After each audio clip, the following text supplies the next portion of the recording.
নমস্কাৰ ছাত্ৰ ছাত্ৰীসকল ই কক্ষালৈ তোমালোকক স্বাগতম জনাইছো মোৰ নাম অবিস্মৃতা বৰঠাকুৰ আজি আমি আলোচনা কৰিম যুগমীয়া শৰাইঘাট পাঠটিৰ অনুশীলনীত সন্নিবিষ্ট হৈ থকা ব্যৱহাৰিক ব্যাকৰণৰ বিষয়ে প্ৰথমে তোমালোকৰ পাঠত দিয়া আছে নত্ববিধিৰ বিষয়ে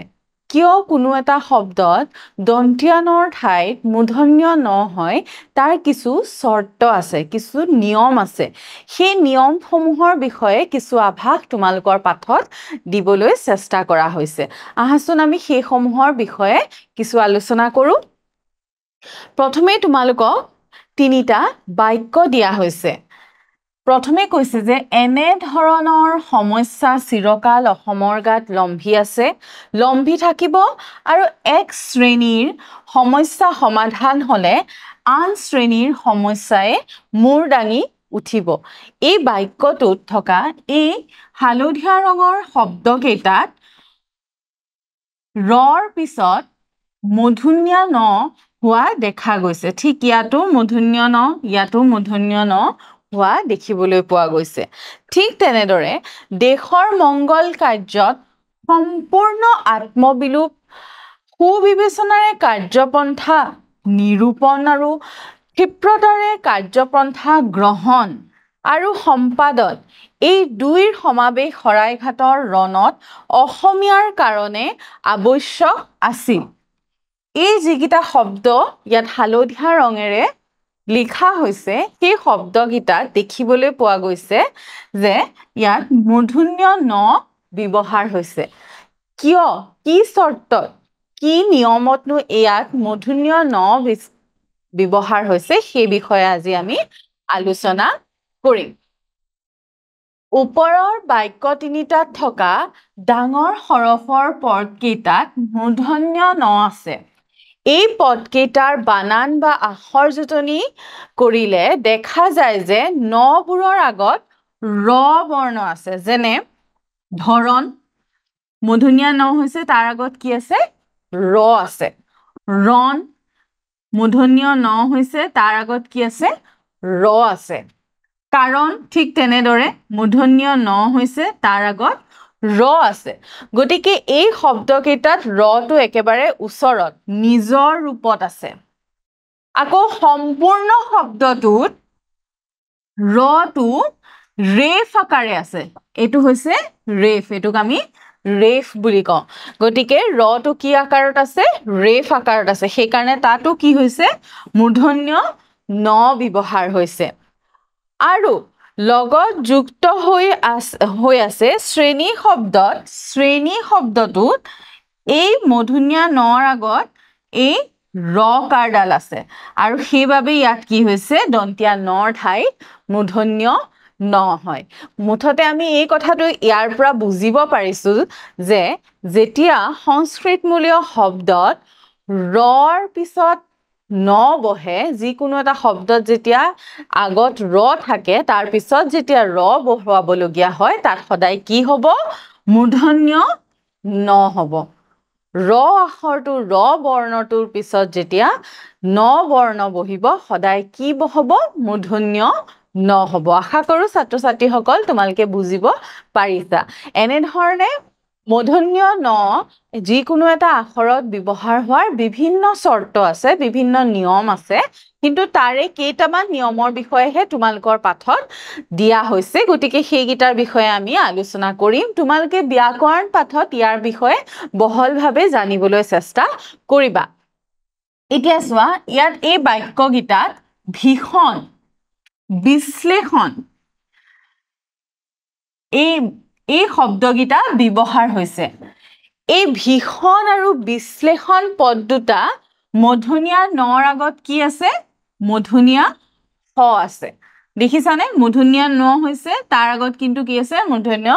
হ আছে ঠিক তেনেদৰে ইয়াতো একেটাই হৈছে গতিকে ইয়াৰ পৰা আকৌ আমি এটা কথা বুজি পাইছো যে সদায় মূৰ্ধন্য হ যেতিয়া থাকে তাৰ পিছৰ যেতিয়া ন বহে ন বৰ্ণটো বহে সদায় মূৰ্ধন্য ন হয় সেই কথাও তোমালোকে মনত ৰাখিবা এই উক্তিয়ে হৈছে লাচিত বৰফুকনে কৰা জাতীয়তাবাদৰ সুন্দৰ বিশ্লেষণ এয়া মূৰ্ধন্য ন হ থকাৰ বাবে মূৰ্ধন্য ন হৈছে ঠিক তেনেদৰে ঋণ তৃণ আদি শব্দৰ নৰ আগত ৰিকাৰ বা ৰিকাৰ থকাৰ বাবে ইয়াত কি হৈছে মূৰ্ধন্য ন হৈছে গতিকে আমি এইটোৱে বুজিলো যে যিকোনো এটা শব্দত যেতিয়া ৰ থাকিব ৰ বৰ্ণটো থাকিব মূৰ্ধন্য হ বৰ্ণটো থাকিব আৰু ৰিৰ মাত্ৰা থাকিব বা ৰি বৰ্ণ থাকিব তেতিয়া তাৰ পিছত যি ন বহিব সেয়া কি হ'ব মূৰ্ধন্য ন হ'ব সেইটো হৈছে মূৰ্ধন্য ন ব্যৱহাৰ হোৱাৰ এটা নিয়ম অসমীয়া ভাষাত মূৰ্ধন্য ন ব্যৱহাৰ হোৱা এটা নিয়ম ইয়াত বহলাই কথাখিনি কোৱা হৈছে এবাৰ মন কৰিবা আগৰখিনি আছিল ইয়াৰ বিষয়ে থকা উদাহৰণ গতিকে আমি ইয়াৰ পৰা ক'ব পাৰো যে ৰি ৰ আৰু মূৰ্ধন্য হৰ পাছত নবোৰ দন্তীয়া নবোৰ সদায় কি হয় মূৰ্ধন্য ন হয় যেতিয়া ৰি ৰ আৰু মূৰ্ধন্য হৰ পিছত কোনোবা ন আখৰ থাকে ন বৰ্ণ থাকে সেই বৰ্ণটো সদায় কি হ'ব মূৰ্ধন্য ন হ'ব কিন্তু নিৰূপণ গ্ৰহণ কৃপণ ৰাৱণ নাৰায়ণ বৰষুণ আদি শব্দৰ ন মূৰ্ধন্য ন তলৰ নিয়ম অনুসৰি হয় তাৰ মানে এই সমূহত আমি দেখিবলৈ পাইছো ৰ আছে যদিও মাজত কিন্তু এটা বেলেগ বৰ্ণ আছে ঠিক তেনেকৈ কৃপণত যদিও ৰিকাৰ আছে কিন্তু মাজত কি বৰ্ণ আছে প বৰ্ণ আছে ঠিক তেনেদৰে ৰাৱণত ৰ বৰ্ণটো আছে যদিও মাজত কি আছে ৱাব্য আছে কিন্তু তাৰ পিছতো ইয়াত কি ব্যৱহাৰ হৈছে মূৰ্ধন্য ন ব্যৱহাৰ হৈছে এতিয়া কি কাৰণেনো এই শব্দসমূহত মূৰ্ধন্য ন হৈছে জানো আহা যে ৰি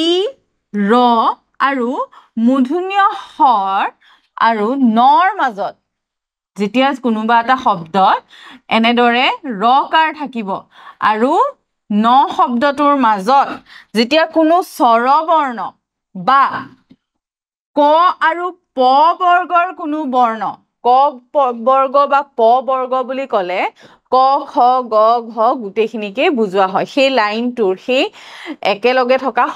গোটেইকেইটা বৰ্ণকে বুজোৱা হয় তেনেদৰে প বৰ্গ বুলি ক'লে প ফ ব ভ ম এই গোটেইখিনিকে বুজোৱা হয় গতিকে ক আৰু প বৰ্গৰ কোনো বৰ্ণ বা এইটো য় হ'ব দেই ছাত্ৰ ছাত্ৰীসকল য় ৱাব্য হ বা অনুসাৰ থাকিলেও ন মূৰ্ধন্য ন হয় গতিকে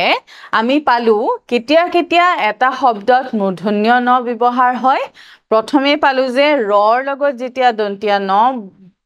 যোগ হয় সদায় কি হয় মূৰ্ধন্য ন হয় ঠিক তেনেদৰে আমি পালো যে সদায় ৰি ৰ আৰু মূৰ্ধন্য হৰ পিছত যেতিয়া দন্তীয়া ন যোগ হয় সেই ন সদায় মূৰ্ধন্য ন হয় আন এটা শৰ্ত আমি পালো যে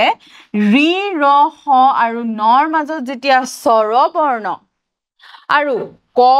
আৰু প বৰ্গৰ যিকোনো বৰ্ণ বা য় ৱাব্য হ বা অনুস্বৰ থাকিলেও দন্তীয়া ন কি হয় মূৰ্ধন্য ন হয় আশা কৰিছো তোমালোকে বুজি পাইছা উদাহৰণকেইটা চালেই আমি বুজি পাম যেনে এই ৰ থকাৰ পিছত ইয়াত কি আছে প বৰ্গৰ শব্দ প আছে প থকাৰ বাবে ইয়াত কি হৈছে মূৰ্ধন্য ন হৈছে ঠিক তেনেদৰে নাৰায়ণ শব্দটোত ৰ থকাৰ পিছত ইয়াৰ মাজতে কি আছে অন্তস্থ য় আছে আৰু তাৰ বাবে ইয়াত কি হৈছে মূৰ্ধন্য ন হৈছে ঠিক তেনেদৰে বৰষুণ শব্দটোত ৰ আৰু নৰ মাজত কি আছে মূৰ্ধন্য হ আছে গতিকে এই ধৰণে এইকেইটা শৰ্তটো সদায় যিকোনো এটা শব্দত মূৰ্ধন্য ন হোৱা দেখিবলৈ পোৱা যায় আশা কৰো তোমালোকে বুজিব পাৰিছা তাৰ পিছত চোৱা পিছে এই নিয়ম কেৱল সংস্কৃতমূলীয় শব্দৰ ক্ষেত্ৰতহে ব্যৱহাৰ হয় বুলি কৈছে খাতে বুলি কৈছে অসমীয়া শব্দত নহয় যেনে ৰৈনা বৰিয়নি গেৰেকনি বৰিয়ানি আদি শব্দত কিন্তু দন্ত্যানয়ে হৈ আছে দন্ত্যানয়ে হৈ আছে কাৰণ ইয়াত সেই সংস্কৃতমূলীয় শব্দতহে এই যিটো শৰ্ত বা নিয়ম ব্যৱহাৰ হয় অসমীয়া শব্দত নহয় আকৌ এটা শব্দৰ শেষত ৰ আৰু দ্বিতীয় শব্দৰ শেষত ন থাকি দুয়োটা শব্দ লগ লাগিলেও মূৰ্ধন্য ন নহয় যেনে নৰ যোগ নাথ নৰনাথ দুটা বেলেগ বেলেগ শব্দ লগ লাগিছে কিন্তু ইয়াত ৰৰ পিছত নটো কি হৈ আছে দন্ত্য নয়ে হৈ আছে হৰি যোগ নাথ হৰিনাথ একে দন্ত্য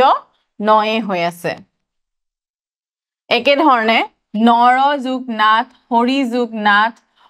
যোগ নাৰায়ণ নৰ যোগ নাৰায়ণ ত্ৰি যোগ নয়ন দন্ত্য নয়ে হৈ আছে সৰ্ব যোগ নাম সৰ্বনাম ঠিক তেনেদৰে অসমীয়া স্ত্ৰী প্ৰত্যয়ৰ নিৰ ন মূৰ্ধন্য ন নহয় যেনে বৰাণী বৰুৱানী কমাৰণী কুমাৰণী গৰাকিনী ইত্যাদি যেতিয়া অনি শব্দ এটা আন শব্দৰ লগত যোগ হয় অনি প্ৰত্যয়টো যেতিয়া আন শব্দৰ লগত যোগ হয় তেতিয়াও কিন্তু দন্ত্য মূৰ্ধন্য ন নহয় তাৰ ঠাইত দন্ত্য নয়ে হৈ থকা দেখিবলৈ পোৱা যায় তাৰ পিছত চোৱা কিছুমান শব্দ স্বাভাৱিকতে মূৰ্ধন্য নহয় যেনে অনু গুণ কণিকা পানী বেনু বিনা বাণিজ্য ইত্যাদি এইসমূহ শব্দ মূৰ্ধন্য নোহোৱাৰ কোনো আন শৰ্ত বা নিয়ম নাই এইসমূহ শব্দ স্বাভাৱিকতে মূৰ্ধন্য নোহোৱা দেখিবলৈ পোৱা যায় এতিয়া আমাক কিছু শব্দ দিয়া হৈছে সেইসমূহ কিয় দন্ত্য ন বা কিয় মূৰ্ধন্য ন হল বা কিয় মূৰ্ধন্য ন নহল তাৰ বিষয়ে আমি লিখিবলৈ চেষ্টা কৰিম আমাৰ শব্দসমূহ আছে পৰিণাম পৰিধান পৰিমাণ প্ৰমাণ প্ৰাৰ্থনা বিশেষণ কৃপণ নিৰ্ণয় পাষাণ শ্ৰৱণ তৰাণী নৰাণী ফেৰেঙনি ৰামায়ণ আহাচোন আমি এই শব্দসমূহৰ মূৰ্ধন্য ন হোৱা আৰু নোহোৱাৰ কাৰণসমূহৰ বিষয়ে জানো প্ৰথমেই দিছে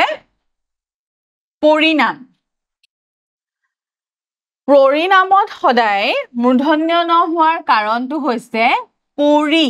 এই পৰি শব্দৰ পিছত যেতিয়া নাম যোগ হয় তেতিয়া নামৰ দন্ত্য ন মূৰ্ধন্য ন হয় বুজিছানে ছাত্ৰ ছাত্ৰীসকল এইদৰে পৰা পৰি নিৰ এনেকুৱা ধৰণৰ যেতিয়া উপসৰ্গ আগত থাকে আৰু সেই উপসৰ্গৰ পিছত যেতিয়া নাম নয় নি আদি শব্দ যোগ হয় তেতিয়া তাৰ দন্ত্য ন মূৰ্ধন্য ন হয় গতিকে তাৰে এটা উদাহৰণ হৈছে পৰিণাম তাৰ পিছৰটো চাওঁ আহা প্ৰণাম ঠিক একেটাই কথা ইয়াত দেখিবলৈ পোৱা গৈছে পৰা পৰি নিৰ ইয়াত কি আছে প্ৰৰ পিছত কি লাগিছে নাম গতিকে প্ৰণাম যোগ হোৱাৰ লগে লগে কি হল ইয়াৰ দন্ত্য ন মূৰ্ধন্য ন হল গতিকে পৰা পৰি নিৰ আদি উপসৰ্গৰ পাছত নাম নয় নি আদি শব্দৰ দন্ত্য ন মূৰ্ধন্য ন হয় তাৰ পিছৰটো চাওঁ আহা বিশেষণ আমি ইতিমধ্যে প্ৰথমে পাইছিলো যে ৰি ৰ আৰু মূৰ্ধন্য হৰ পিছত থকা দন্ত্য ন মূৰ্ধন্য ন হয় গতিকে যিহেতুকে ইয়াত মূৰ্ধন্য হ আছে গতিকে তাৰ পিছত থকা দন্ত্য ন সদায় কি হ'ব মূৰ্ধন্য নোহোৱা দেখিবলৈ পোৱা যায় তাৰ পিছত আহিলে আন এটা শব্দ কৃপণ আমি আন এটা শৰ্ত পাইছিলো যে ৰ আখৰৰ আৰু নৰ মাজত যেতিয়া প বৰ্গ বা ক বৰ্গৰ শব্দ বা স্বৰ বৰ্ণ থাকিব বা ৱাব্য হ অনুস্বাৰ এনে ধৰণৰ শব্দ যেতিয়া থাকিব তেতিয়া সদায় দন্ত্য ন মূৰ্ধন্য ন হয় ঠিক তেনেদৰে ইয়াত কি আছে প বৰ্গৰ শব্দ আছে প বৰ্গৰ শব্দ থকাৰ বাবে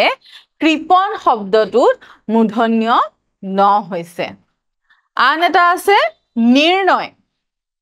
নিৰ্ণয়ত আগত পাই অহা আমি এটা শৰ্তই ব্যৱহাৰ হৈছে যে প্ৰ পৰা পৰি নিৰ আদি উপসৰ্গৰ পাছত নাম নয় নি আদি শব্দৰ দন্ত্য ন মূৰ্ধন্য হয় ঠিক তেনেদৰে ইয়াত কি হৈছে নি শব্দৰ পিছত কি যোগ হৈছে নয় যোগ হৈছে আৰু সেইবাবে এই নটো কি হৈছে মূৰ্ধন্য ন হৈছে বুজিবলৈ চেষ্টা কৰিবা ছাত্ৰ ছাত্ৰীসকল এইখিনি ভালদৰে পঢ়ি পুনৰ তোমালোকে বুজিবলৈ চেষ্টা কৰিবা পাখান ঠিক তেনেদৰে আমি পাই অহা এটা নিয়মে ইয়াত ব্যৱহাৰ হৈছে যে কি আছে ইয়াতে আমি দেখিবলৈ পাইছো যে ইয়াত মূৰ্ধন্য হ আছে আৰু মূৰ্ধন্য হৰ পিছত যেতিয়া দন্তিয়া ন যোগ হয় সদায় কি হয় মূৰ্ধন্য ন হয় গতিকে পাখান শব্দটোত মূৰ্ধন্য হৰ পিছত দন্তিয়া ন যোগ হোৱাৰ বাবে ইয়াৰ ই মূৰ্ধন্য ন হৈছে আশা কৰিছো তোমালোকে বুজিব পাৰিছা তাৰ পিছত চোৱা শ্ৰৱণ ইয়াতো সেই একে কথাই দেখিবলৈ পোৱা গৈছে যে আমি ইতিমধ্যে পাইছিলো যে ৰি ৰ হ আদিৰ দন্ত্য নৰ মাজত যদি স্বৰ বৰ্ণ থাকে ক বৰ্গ থাকে প বৰ্গ থাকে মূৰ্ধন্য হ ৱাব্য হ নাইবা অনুস্বাৰ থাকে তেতিয়াহ'লে দন্ত্য ন মূৰ্ধন্য ন হয় আৰু ইয়াত কি থকা দেখিবলৈ পোৱা গৈছে শ্ৰৱণ শব্দটিত ৱাব্য আছে যেহেতুকে শ্ৰৱণ শব্দটিত ৱাব্য আছে সেইবাবে ইয়াৰ দন্ত্য ন মূৰ্ধন্য ন হোৱা দেখিবলৈ পোৱা গৈছে তাৰ পিছত আহিল আন এটা শব্দ ৰামায়ণৰ মূৰ্ধন্য ন হোৱাৰ নিয়মটো হৈছে কিছুমান শব্দৰ যেনে উত্তৰ পৰ চান্দ্ৰ নাৰ ৰাম আদি শব্দৰ পাছত থকা অয়ন শব্দ দন্ত্য ন মূৰ্ধন্য ন হয় গতিকে ৰামায়ণত কি হৈছে ৰাম যোগ অয়ন শব্দটোত কি যোগ হৈ আছে ৰামৰ লগত অয়ন যোগ হৈ আছে আৰু সেই ৰামৰ লগত যেতিয়া অয়ন যোগ হয় তাৰ দন্ত্য ন কি হৈ যায় মূৰ্ধন্য ন হৈ যায় সেই ঠিক তেনেদৰে উত্তৰৰ লগত যেতিয়া অয়ন যোগ হয় সদায় কি হয় উত্তৰায়ণ হোৱা দেখিবলৈ পোৱা যায় এনেদৰে যেনেকে নাৰায়ণ শব্দটোতো অয়ন যোগ হোৱাৰ বাবে মূৰ্ধন্য ন হোৱা দেখিবলৈ পোৱা যায় তাৰ পিছত আহিলে পৰিমাণ ইয়াতো একেটাই কথা পৰি শব্দৰ পিছত যেহেতুকে মান ব্যৱহাৰ হৈছে গতিকে তাৰ দন্ত্য ন মূৰ্ধন্য ন হোৱা দেখিবলৈ পোৱা গৈছে আন কেইটামান শব্দ ইয়াতে দিছিলে পৰিধান তৰাণী নৰাণী আৰু ফেৰেঙনি এই শব্দকেইটা অসমীয়া শব্দ হোৱাৰ বাবে অসমীয়া শব্দত এই নিয়ম নাখাতে কাৰণে পৰিধান নৰাণী তৰাণী ফেৰেঙনি এই শব্দকেইটাৰ মূৰ্ধন্য ন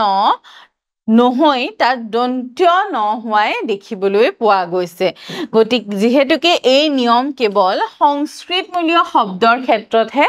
খাটে সেইবাবে এই শব্দকেইটিত দন্ত্য ন হিচাপে থকা দেখিবলৈ পোৱা গৈছে গতিকে ছাত্ৰ ছাত্ৰীসকল আজি আমি এই যুগমীয়া শৰাইঘাট পাঠটিৰ ব্যৱহাৰিক ব্যাকৰণৰ ফালৰ পৰা আমি নট্যবিধিৰ নিয়মসমূহৰ কিছু আভাস পালো আশা কৰিছো ছাত্ৰ ছাত্ৰীসকল তোমালোকে বুজিব পাৰিছা এই সমূহৰ বিষয়ে তোমালোকে তোমালোকৰ ব্যাকৰণ কিতাপত অধ্যয়ন কৰি আৰু জ্ঞান লাভ কৰিবলৈ চেষ্টা কৰিবা বুলি আশা কৰিছোঁ। ধন্যবাদ।